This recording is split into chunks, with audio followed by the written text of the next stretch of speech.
Baik, sudah pukul 16.13 ya, waktu Makassar ya. Izinkan saya yang share screen, Mas Ardiansyah. Saya saja yang share screen. Oh iya, siap, Mas. Bentar.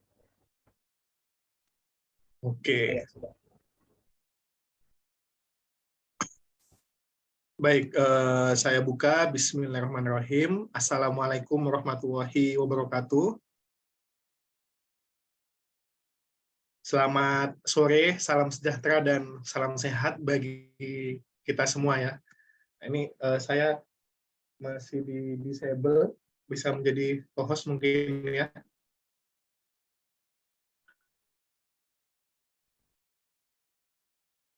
Minta bantuannya Mas Ardiansyah untuk menjadikan saya co-host.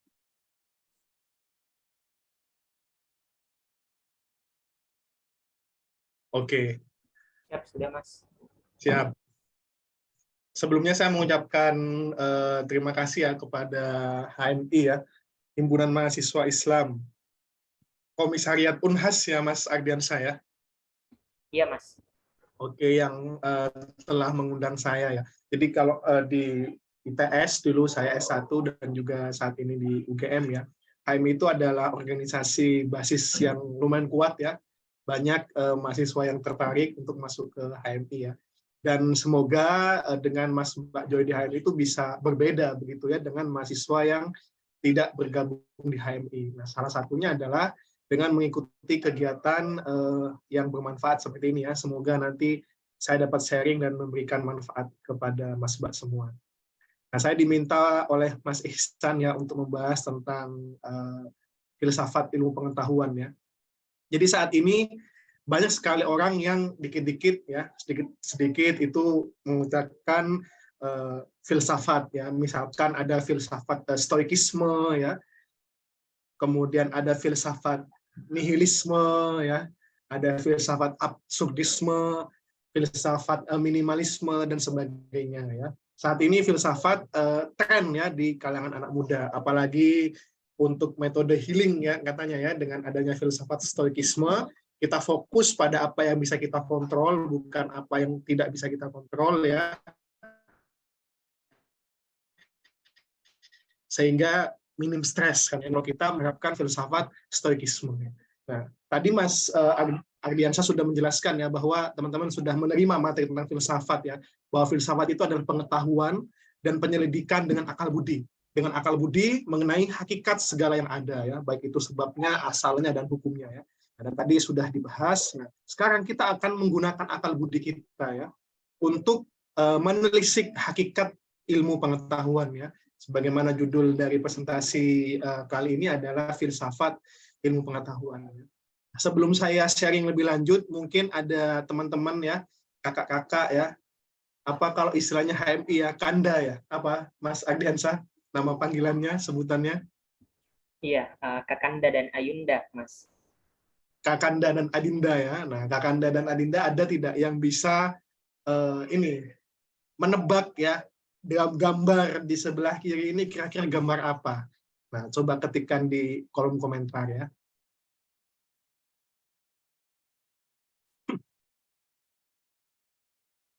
Salah nggak apa-apa ya.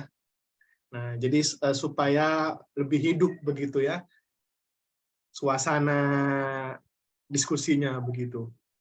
Nah, ini saya jelas mencantumkan gambar ini bukan tidak ada maksud ya. Jelas ada maksudnya. Nah, coba kakak-kakak tebak ya, kira-kira ini gambar apa sih? Kok ada gambar kuningan seperti ini ya?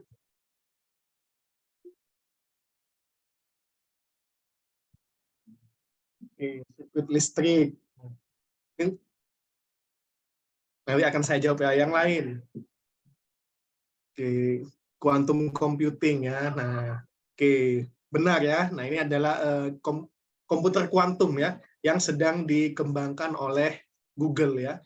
Nah, dengan komputer kuantum ini dia memiliki kekuatan perhitungan ya, atau bahasa teknisnya adalah kekuatan komputasi yang 1000 kali lebih cepat ya dibandingkan dengan komputer yang sudah ada sekarang ya. Nah, dan yang digunakan sebagai intinya ya itu bukan elektron ya. Kalau alat elektronik itu elektron, ya di sini yang digunakan adalah cahaya ya. Nah, sehingga yang menjadi sumber informasi, kemudian aliran informasinya itu dalam bentuk cahaya ya, dalam bentuk foton, bukan lagi elektron. Sehingga kan tidak ada entitas dalam semesta ini yang melebihi kecepatan cahaya ya, sehingga komputer kuantum ini dapat menyelesaikan permasalahan yang kalau komputer biasa itu ribuan tahun butuhnya. Nah, di sini dibutuhkan hanya dalam waktu yang sebentar ya. Nah, saat ini umat manusia sedang dalam proses pengembangan komputer kuantum ya, dan dikembangkan oleh berbagai perusahaan raksasa ya seperti Google ya, kemudian Apple dan lain sebagainya ya. Nah, nantinya apabila komputer ini katakanlah bisa terrealisasi ya, nah maka akan banyak kemudahan. Dan kemana arah pengetahuan setelah manusia bisa membuat super komputer ya dalam bentuk. Ini adalah diskusi yang menarik untuk kita bahas ya. Oke, tadi saya sudah diperkenalkan, saya adalah dosen di UGM ya. Jadi nanti kalau teman-teman ke Jogja ya, ke UGM, terutama ke Fakultas Teknik, nah nanti kita bisa bertemu teman-teman ya. Ini adalah email saya, silahkan bagi yang ingin berkorespondensi ya, nur.a.s@ugm.ac.id. Oke, ini adalah profil peneliti saya ya. Jadi sebagai seorang akademisi, ada media sosialnya ya, atau ada portofolio ya, atau CV-nya. Nah, CV peneliti itu adalah halaman Scopus ya. Nah, halaman Scopus ini kita tidak bisa edit teman-teman ya. Berbeda dengan Instagram, Facebook ya, atau sosmed, LinkedIn ya, yang bisa kita edit. Nah, kalau Scopus ini itu disediakan. Selama nanti Mas Mbak menerbitkan artikel ilmiah, nah itu akan dibuat oleh Scopus ya, secara otomatis ya. Nah, Mas Mbak hanya bisa mengubah afiliasi tempat bekerja ya. Nah, ini misalkan afiliasi saya awalnya di ITS, kemudian menjadi dosen di UGM, nah saya pindah ke UGM. Nah, jadi saya menerbitkan beberapa artikel ilmiah ya, masih sedikit. Nah, kemudian berbicara tentang filsafat ilmu pengetahuan ya, ada banyak sekali buku-buku yang menarik untuk dibaca ya. Nah, di sini yang menurut saya paling menarik dan sudah saya baca sampai selesai, sampai hatam, itu adalah buku Filsafat Ilmu ya, karangan Jujun S. Surya Sumantri ya, Prof. Jujun. Beliau adalah profesor di ITB ya, sudah meninggal sepertinya. Nah, bukunya ini sangat bagus dan seru untuk dibaca teman-teman ya. Tidak buku filsafat pada umumnya yang menuntut untuk kita sedikit-sedikit berhenti berpikir ya, kemudian juga agak susah dipahami. Nah, buku ini sangat menarik untuk dibahas ya. Nah, makanya ke depannya ya dalam saya sharing nanti saya akan banyak mengacu pada buku beliau ya, buku Prof. Jujun yang berjudulnya adalah Filsafat Ilmu. Nah, nanti kalau teman-teman punya uang berlebih ya, nah silahkan bisa menganggarkan ya untuk membeli buku ini di marketplace ya, baik itu di Tokopedia, Shopee dan sebagainya, banyak ya. Nah, atau kalau yang mau lebih berat ya, yang versi berbahasa Inggris, ada karangan John Lewis ya, A Historical Introduction in the Philosophy of Science ya. Nah, intinya di sini kita akan membaca bahwa ilmu pengetahuan itu lahir melalui dialektika ya, melalui konflik ya. Misalkan seperti konfliknya Newton dan Huygens, di mana Newton punya teori bahwa cahaya itu adalah partikel ya. Nah, kemudian dibantah oleh Huygens, tidak, cahaya itu bukan partikel, tapi cahaya itu gelombang. Nah, dalam proses seteru seperti itu, di sanalah kemudian yang melahirkan sains ya. Nah, karena sains itu dia tidak bisa dipaksakan seperti ideologi sosialisme ya, ideologi kapitalisme ya. Kalau sudah terbukti salah ya salah. Siapapun yang kemudian mencetuskan ya. Misalkan contohnya tadi Isaac Newton ya. Meskipun Isaac Newton adalah raksasa ilmu pengetahuan dan mencetuskan bahwa cahaya itu adalah partikel ya, dan kemudian terbukti salah ya Newton salah begitu ya. Nah, berbeda dengan di sosial ya, Karl Marx dan sebagainya ya, tidak bisa kemudian disalahkan ya. Nah, karena basisnya berbeda, ilmu pasti dan ilmu sosial ya. Oke. Kemudian kalau Mas Mbak di bangku kuliah ya, filsafat ilmu itu menjadi mata kuliah teman-teman ya. Misalkan di ITB ini ya, menjadi mata kuliah 2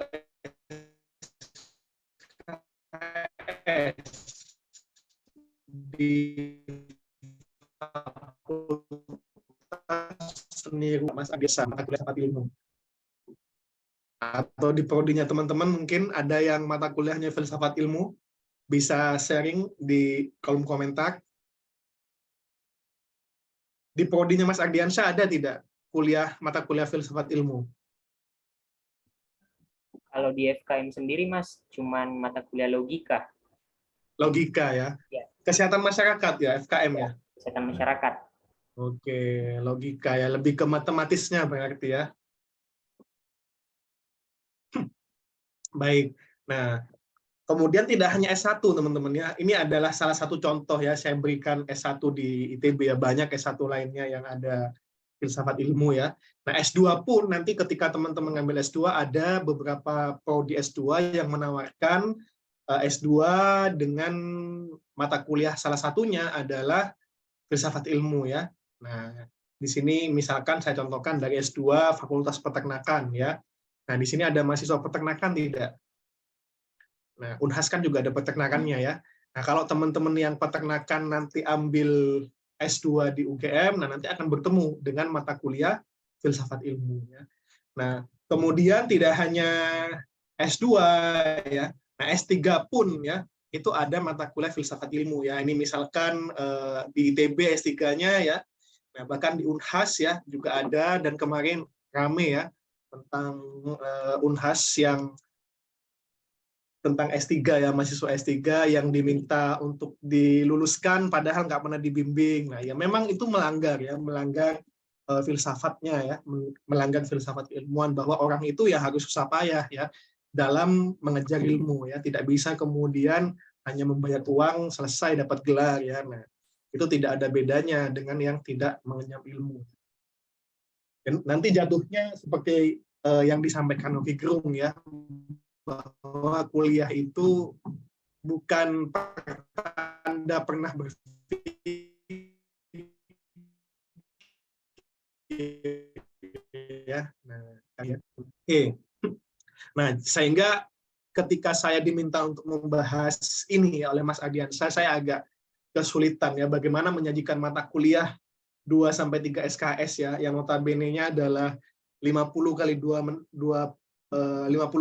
menit ya, 100 menit, dan dalam satu semester, dan itu nanti kita bahas dalam waktu 40 menit ke depan. Nah, ini adalah suatu tantangan sendiri bagi saya ya.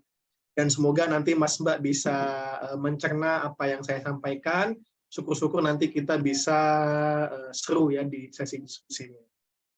Baik. Nah, jadi saya ingin membuka dengan sebuah struktur kalimat ya.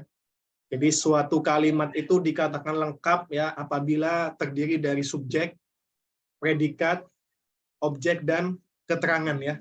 Nah, kalau kalimat itu kemudian tidak ada subjeknya, maka kalimat tersebut tidak lengkap. Nah,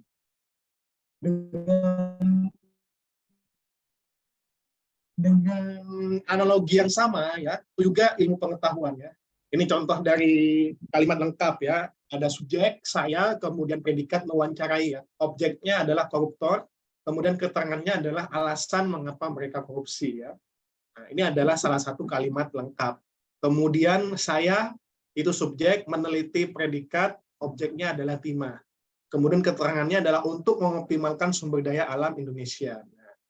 Begitu juga ilmu pengetahuan, teman-teman ya. Ilmu pengetahuan itu disebut lengkap ketika terdiri dari subjek ya, epistemologis, ontologis, dan aksiologis ya. Nah, ini di pertemuan 1 sudah dibahas belum, Mas Ardian? Mengenai 4 hal ini. Di pertemuan sebelumnya apakah sudah pernah dibahas? Bagaimana Mas Ardian?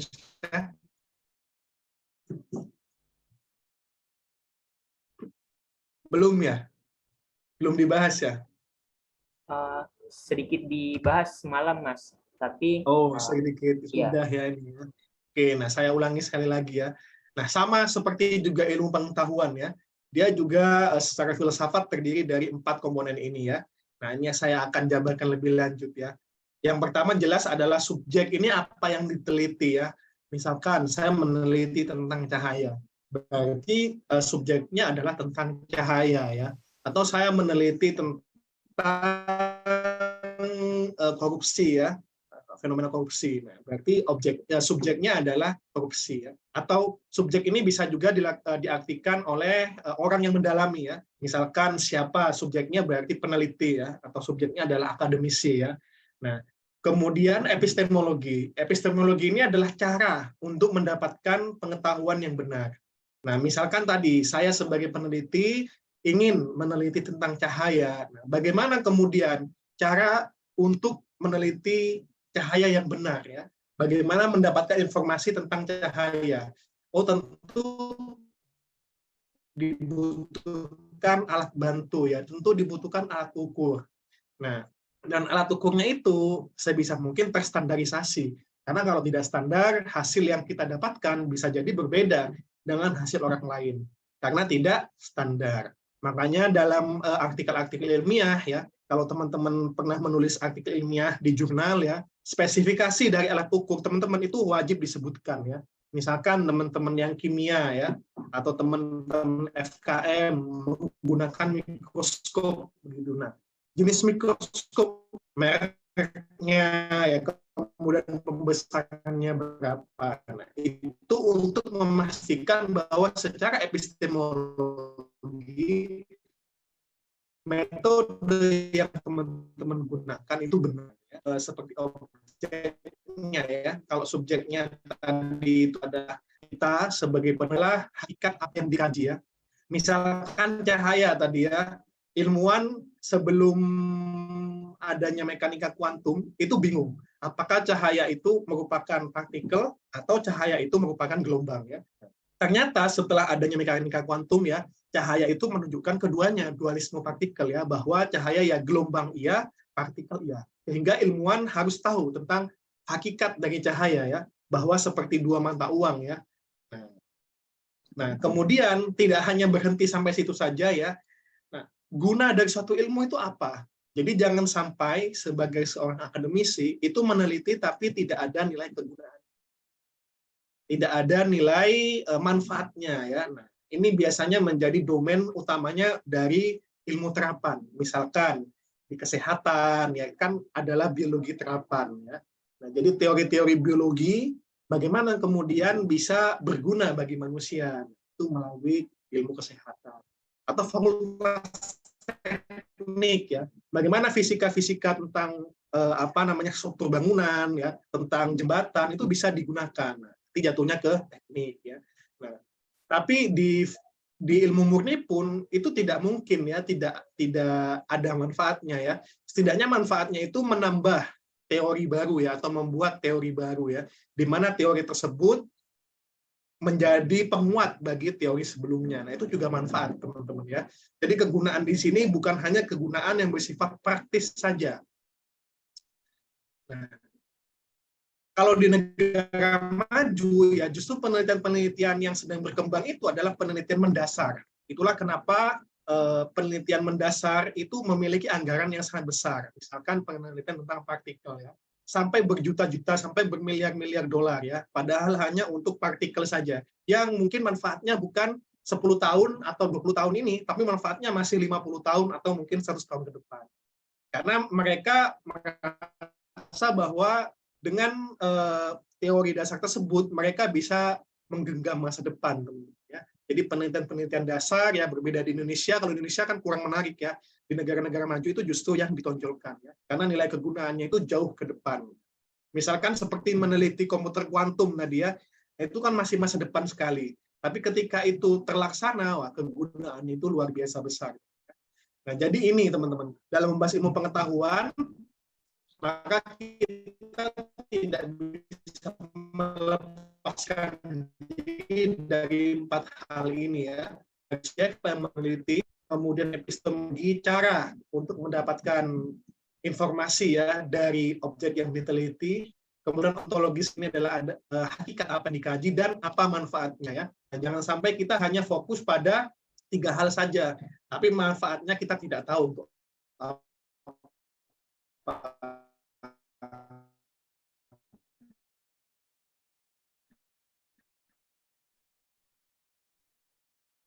Atau sebaliknya, kita tidak tahu apa yang sebenarnya kita kaji ya, ya. Kaji terus di waktu adanya virus kepada vaksin dan ya. Nah, sehingga kita harus tahu hakikat apa yang dikaji ya. Oke. Nah, itu adalah dari segi filsafatnya. Kemudian kalau dari ilmu pengetahuan ya, nah, saya di sini mengutip banyak definisi ya. Pertama dari Rapros dan Ernest van den Haag ya, bahwa ilmu pengetahuan itu bersifat empiris ya. Empiris ini artinya ketika saya uji coba dia, kemudian Mas Mbak juga menguji di rumah Mas Mbak ya, di rumah kalian, maka hasilnya dapatkan yang sama ketika metode itu dengan empiris ya. Jadi apa yang kemudian terjadi pada satu orang ya, itu akan juga terjadi pada orang lain ketika menggunakan metode yang sama ya. Kemudian rasio ya bersifat logis ya. Dia bukan bersifat yang metafisika atau tidak logis ya. Nah, kemudian merupakan suatu kumulatif dan juga general ya. Nah, dan itu adalah 4 dalam 1 ya. 4 dalam 1 itu maksudnya ya empiris, rasional, umum dan juga kumulatif. Bagaimana empiris? Oke, kalau dari berbagai macam pendapat pakar ini, saya merangkum bahwa ilmu pengetahuan itu adalah suatu informasi atau fakta ya, yang bersifat empiris atau gagasan rasional yang dibangun melalui percobaan dan pengalaman yang teruji kebenarannya. Nah, jadi ini adalah definisi dari ilmu pengetahuan. Dan ilmu pengetahuan ya punya ciri-ciri. Yang pertama adalah sistematis ya.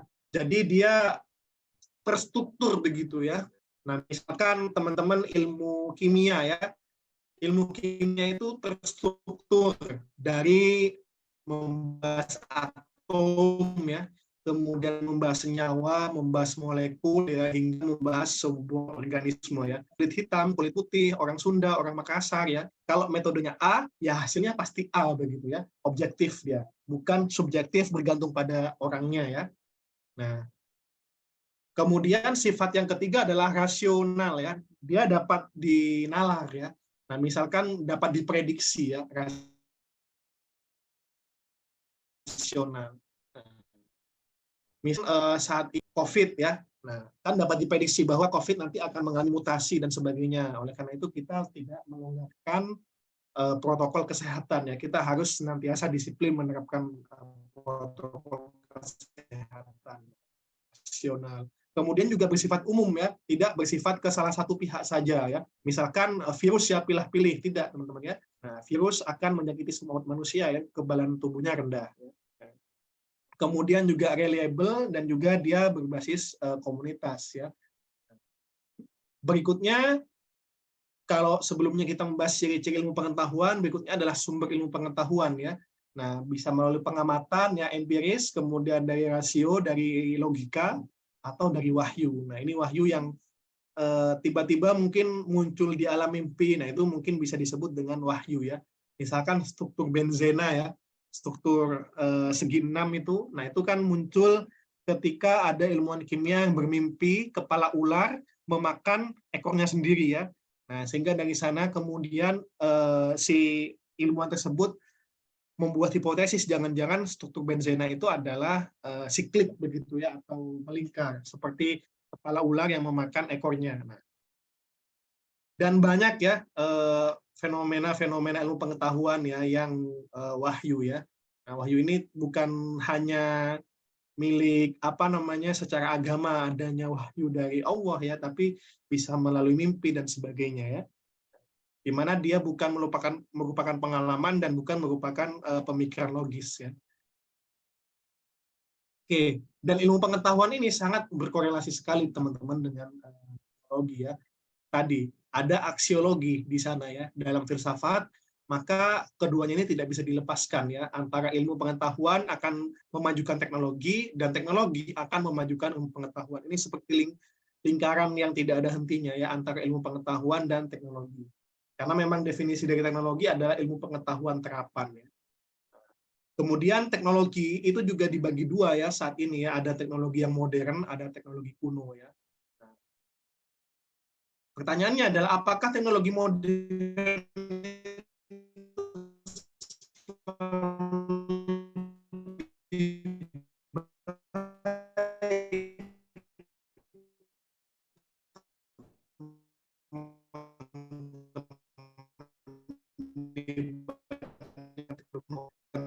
dan melakukan yang kuno ya, atau yang tradisional. Apakah teknologi modern itu selalu lebih baik? Jawabannya adalah tentu saja tidak. Ya. Karena teknologi itu sebagaimana pisau ya, dia dapat digunakan untuk kebaikan, dalam hal ini teknologi berarti dapat berdampak positif, atau teknologi juga dapat digunakan untuk keburukan. Nah, misalkan untuk negatif. Misalkan dengan adanya teknologi saat ini ya, banyak sekali yang menjual ya, sex doll ya, atau boneka-boneka seks di marketplace ya. Nah, itu adalah salah satu dampak negatif dari teknologi, teman-teman ya. Kemudian berkembangnya game ya, sehingga orang menjadi kecanduan ya. Nah, tidak bisa mengontrol diri untuk bermain game. Nah, itu adalah salah satu dampak negatif dari teknologi.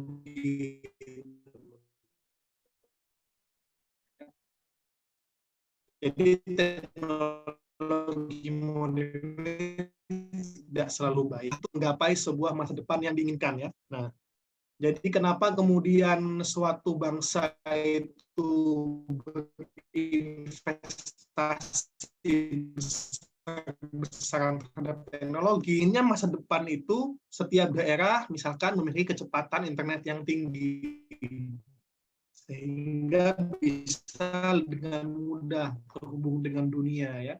Nah, jadi penggunaan teknologi ini ya itu untuk dibawa ke masa saat ini ya. Nah, saya akan menjelaskan sedikit sejarah teman-teman ya mengenai teknologi kuno Indonesia ya yang dulunya ya itu menggegerkan dunia ya. Contohnya adalah Candi Borobudur ya.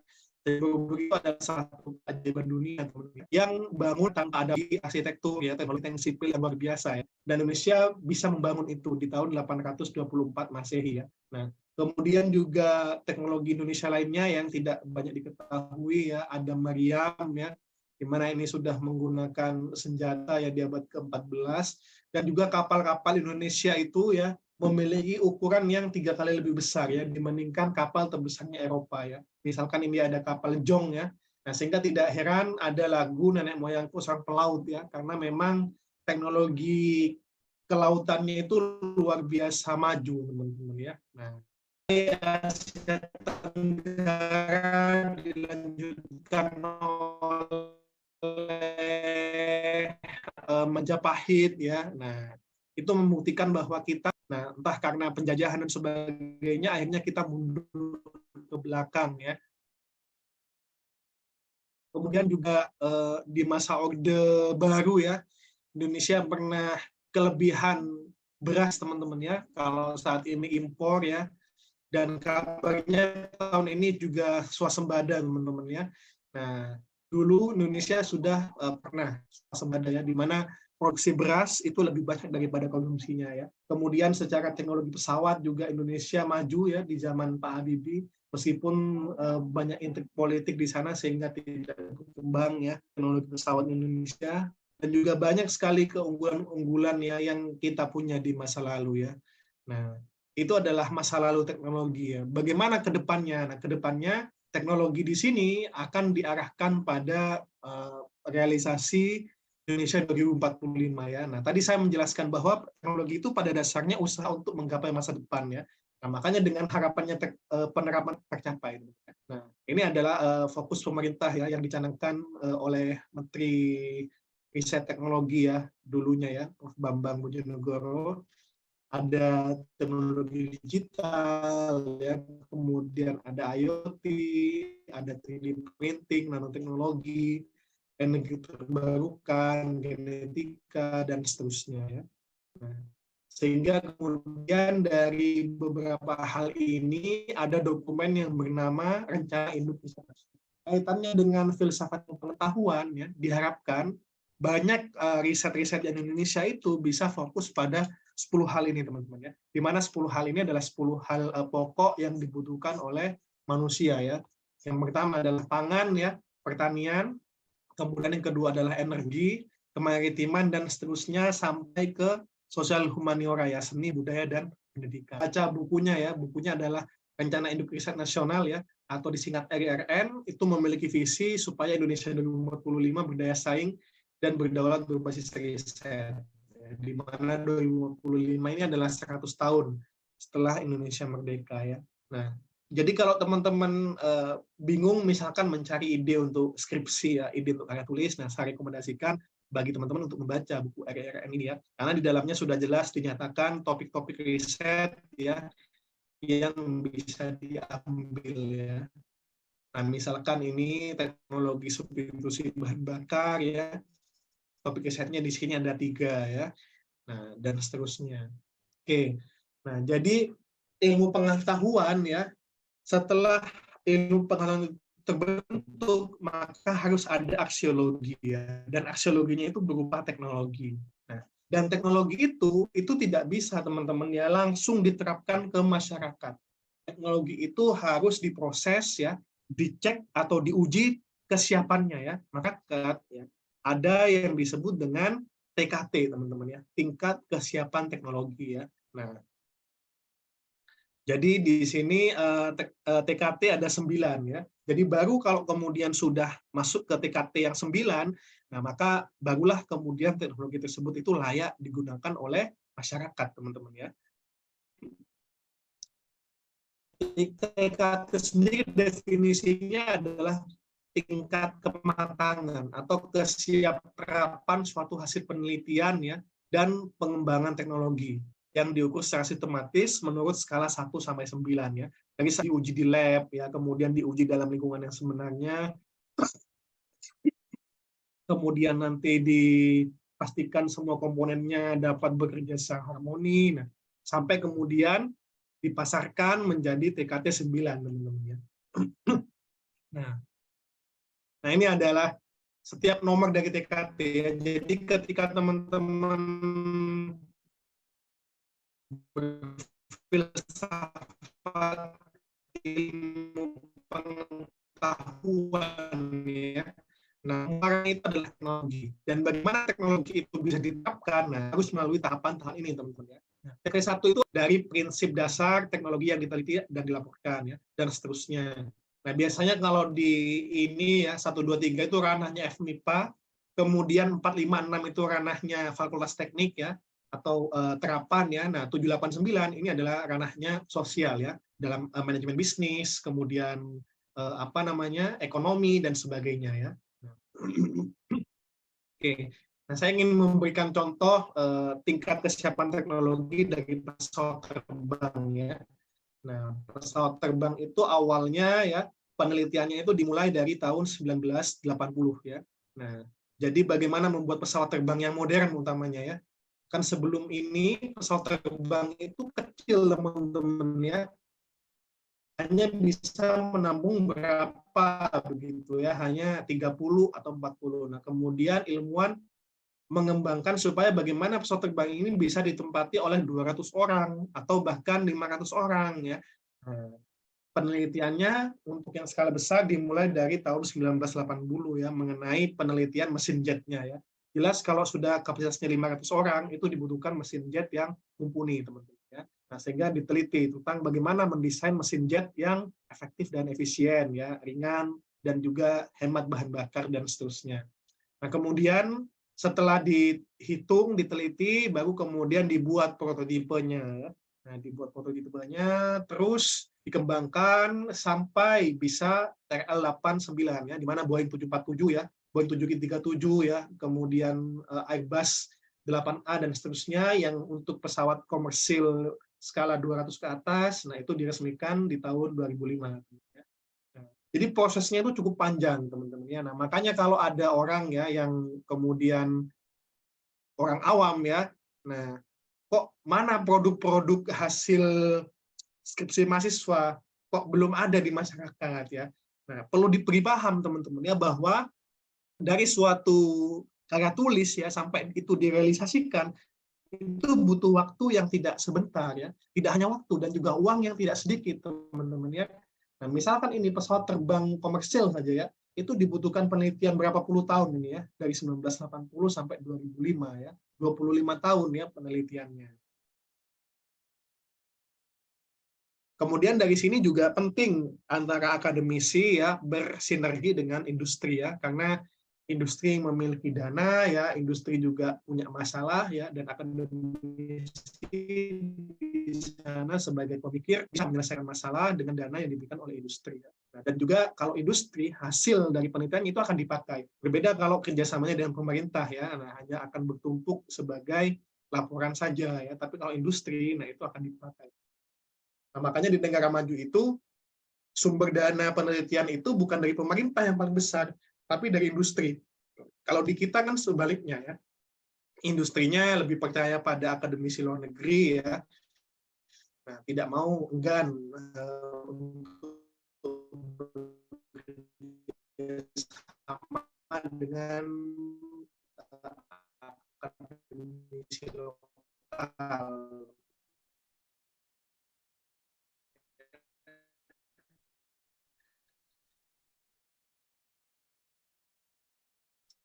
Sehingga kemudian akademisi lokalnya banyak bekerja sama pemerintah, di mana karyanya bisa jadi itu tidak dipakai dan hanya menumpuk di perpustakaan saja. Dan pesawat ya, dan ketika teman-teman membahas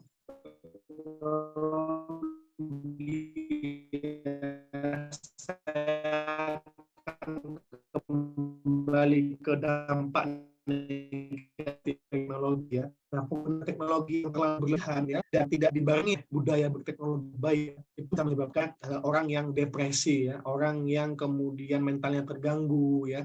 Itu karena kecanduan teknologi ya, atau menggunakan teknologi tapi tidak disertai dengan kebijaksanaan ya, atau disebut juga dengan budaya teknologi ya. Nah, teknologi dapat menciptakan ketercabutan ya, marginalisasi dan alienasi ya. Jadi kita sebagai manusia yang berteknologi ya itu menggunakan teknologi hanya pada porsinya saja, teman-teman ya. Nah, sesuai porsinya saja. Oke, ini budaya teknologi ya. Jadi kalau di barat itu ketika berbicara teknologi ya, itu berbicara tentang logika, kemudian orientasinya ke depan dan seterusnya.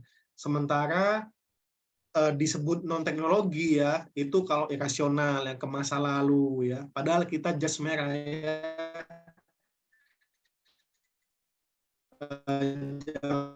Sekali-sekali melupakan berpatok 100% pada barat ya. Kita juga perlu mengetahui identitas kita ya sebagai bangsa di timur ya, bahwa paham masa lalu untuk melangkah ke depan ya. Nah, rasionalitas sesuai konteks, inovasi, produktif, proses, formalistik dan seterusnya, teman-teman ya. Nah,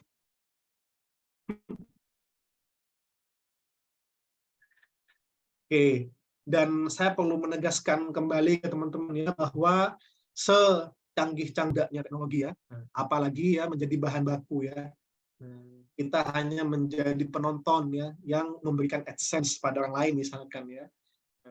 Jadi manusia adalah tuan teknologi ya, bukan bahan baku apalagi berteknologi. Nah, ini yang perlu kita sadari semua ya, bahwa jangan sampai teknologi itu mengendalikan kehidupan kita ya.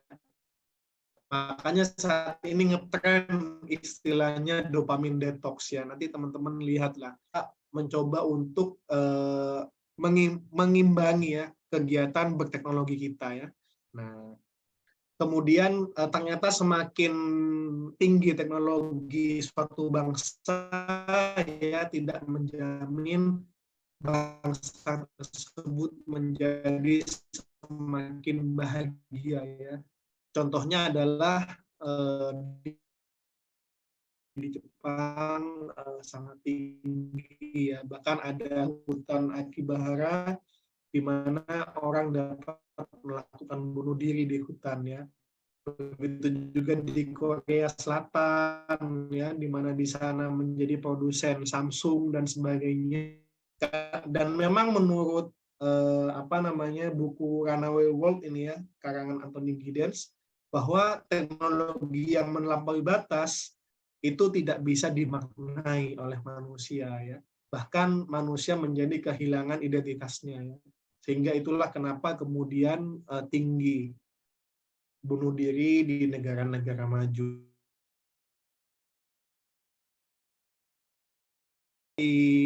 Kan ini kan ingin menjadi filsafat ilmu pengetahuan ya, dan teman-teman harus berkecimpung dalam teknologi, dan saya memberikan tips ya supaya teman-teman tidak teknologi ya.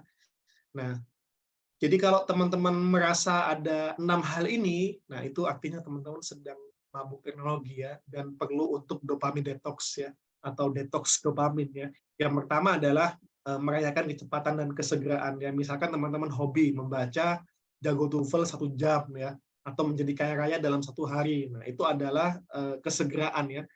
Nah, itu adalah contoh teman-teman sudah mabuk teknologi ya, karena tidak mungkin ya.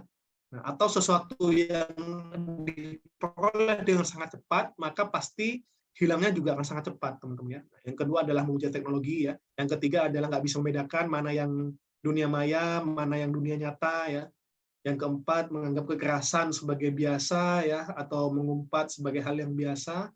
Yang kelima, menyintai teknologi sebagai mainan. Jadi kalau stres main teknologi ya, stres buka TikTok ya. Nah, itu adalah salah satu contoh mabuk teknologi. Yang keenam adalah terbiasa no life ya ini ya.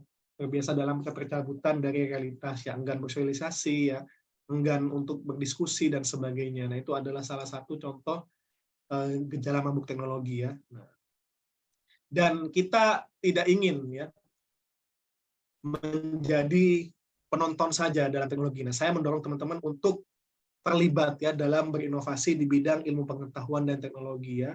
Nah, Indonesia memiliki banyak masalah ya, dan tentunya butuh solusi dari Mas Mbak semua. Nah, Indonesia menduduki peringkat kita berada di peringkat 2, Mas Mbak ya, dalam hal membaca ya. Nah, ini adalah tugas kita, bagaimana kita mendidik generasi ya supaya lebih gemar membaca ya. Nah, selain membaca, ternyata skor matematika kita juga rendah ya. Kita berada di peringkat 6 dari bawah ya dalam hal matematika ya. Nah, dari 2 hal inilah kemudian saya dan teman saya, Mas Abdul Halim, membuat komunitas ya yang bernama Warstek ya, Warung Sains Teknologi. Nah, ini tujuannya untuk membuat media sosial ya yang meningkatkan kecintaan anak muda ya dalam sains dan teknologi, sehingga diharapkan anak muda tersebut mau berkontribusi di bidang sains teknologi, karena sains teknologinya disampaikan secara seru dan menyenangkan ya. Nah, misalkan ini ya, menceritakan tentang terobosan-terobosan di bidang sains ya, atau